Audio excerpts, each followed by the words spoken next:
അസ്സലാമു അലൈക്കും. ഉസ്താദാണ് സംസാരിക്കുന്നത്. ഞാൻ ഒരു 2 ദിവസം മുമ്പ് ഒരു തട്ടുകടയിൽ ചായ കുടിക്കാൻ കയറി വൈകുന്നേരം. അപ്പോൾ ചായ കുടിക്കാൻ കയറി, ചായക്ക് ഓർഡർ കൊടുത്തു.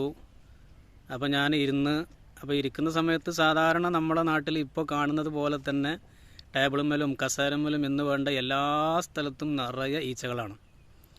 അങ്ങനെ എൻ്റെ തൊട്ടടുത്തിരുന്നു കൊണ്ടൊരു കുട്ടി ചായ കുടിക്കുന്നുണ്ട്, അതുപോലെ തന്നെ കുട്ടി സാൻഡ്വിച്ചും കഴിക്കുന്നുണ്ട്. അപ്പോൾ സാൻഡ്വിച്ചിൻ്റെ മുകളിലൂടെ നന്നായി മയോണൈസും സോസൊക്കെ വാരി ഒഴിച്ചിട്ടുമുണ്ട്. അപ്പോൾ ഞാൻ ഈ മയോണൈസിൻ്റെയും സോസിൻ്റെയൊക്കെ കുപ്പി അത് വരുന്ന ആ ഭാഗത്ത് നിറയെ ഈച്ചകളാണ്, അത് അടച്ചിട്ടില്ല, അതിൻ്റെ അറ്റത്ത് നിറയെ ഈച്ചകൾ. അങ്ങനെ ഞാൻ ആ കുപ്പി ഒന്ന് എടുത്തിട്ട് അതിൻ്റെ അടപ്പ് തുറന്ന് നോക്കിയപ്പോൾ അതിൻ്റെ ഉള്ളിൽ ഏകദേശം ഒരു 4-5ഓളം ഈച്ചകൾ ചത്ത് കിടക്കുന്നുണ്ട് അതിൻ്റെ മുകൾ ഭാഗത്ത്. അപ്പോൾ ഞാൻ ഇത് കുപ്പി ഉള്ളിലുള്ള കാര്യം ഞാൻ ആ കുട്ടിക്ക് കാണിച്ചു കൊടുത്തു. ഉടനെ തന്നെ ആ കുട്ടി ഏകദേശം പകുതി മുക്കാലും തിന്ന് കഴിഞ്ഞിട്ടുണ്ട്. ബാക്കി ഭാഗം കുട്ടി ഒഴിവാക്കി, കഴിച്ചില്ല. അങ്ങനെ കുട്ടി അവിടുന്ന് പൈസയും കൊടുത്ത് പോയി. അങ്ങനെ എനിക്ക് ചായ കൊണ്ടുവന്നപ്പോൾ ഞാൻ ആ കടക്കാരനോട് ഞാനിത് കാണിച്ചു കൊടുത്തു. അപ്പോൾ അദ്ദേഹം പറഞ്ഞത്, ഉസ്താദേ, ഞങ്ങൾ എന്താ ചെയ്യുക, ഞങ്ങളെക്കൊണ്ട് കഴിയുന്ന പരമാവധി എന്തൊക്കെയുണ്ടോ അതൊക്കെ ഞങ്ങൾ ചെയ്ത് നോക്കി, ഒരു രക്ഷയില്ല, ഈച്ചകൾ പോകുന്നില്ല. പിന്നെ ഇവർ കഴിച്ചു പോകുന്ന സമയത്ത് ഞങ്ങളത് മൂടി വെക്കും, അത് സോസിൻ്റെ കുപ്പിയൊക്കെ ഞങ്ങൾ അടച്ചു വെക്കാറുണ്ട്. പക്ഷേ പലരും അത് വീണ്ടും തുറന്നിട്ട് വീണ്ടും അടക്കാതെ അവർ ഈച്ച് പോവുകയും ചെയ്യും.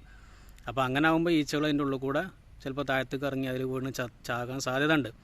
അപ്പോൾ അങ്ങനെ വന്നതായിരിക്കും. ഞങ്ങളെക്കൊണ്ട് ചെയ്യാൻ പറ്റുന്നതൊക്കെ ഞങ്ങൾ ചെയ്ത് നോക്കി. മാത്രമല്ല, ഇവിടെ ഒരു ദിവസം ഒരുപാട് ആളുകൾ ഈച്ചനെ കൊല്ലാനാണ്, ഈച്ച വരൂല എന്നൊക്കെ പറഞ്ഞുകൊണ്ട് പല മരുന്നുകളും ഇവിടെ കൊണ്ടുവന്ന് ഞങ്ങൾക്ക് തരും.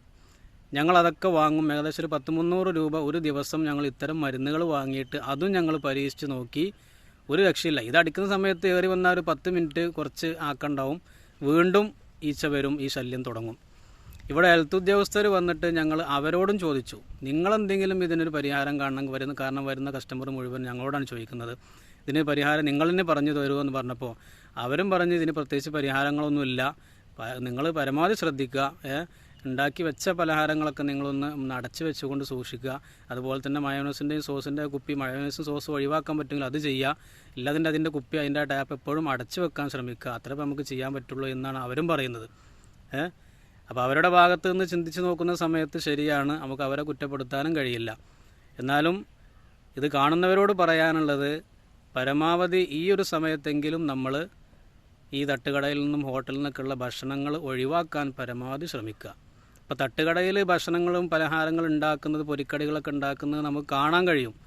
ഹോട്ടലുകളിൽ നമുക്കിത് എങ്ങനെയാണ് ഉണ്ടാക്കുന്നത്, എന്താണ് അവിടുത്തെ അവസ്ഥ, അടുക്കളയുടെ കിച്ചണിൻ്റെ അവസ്ഥ എന്താണെന്നൊന്നും നമുക്കറിയില്ല.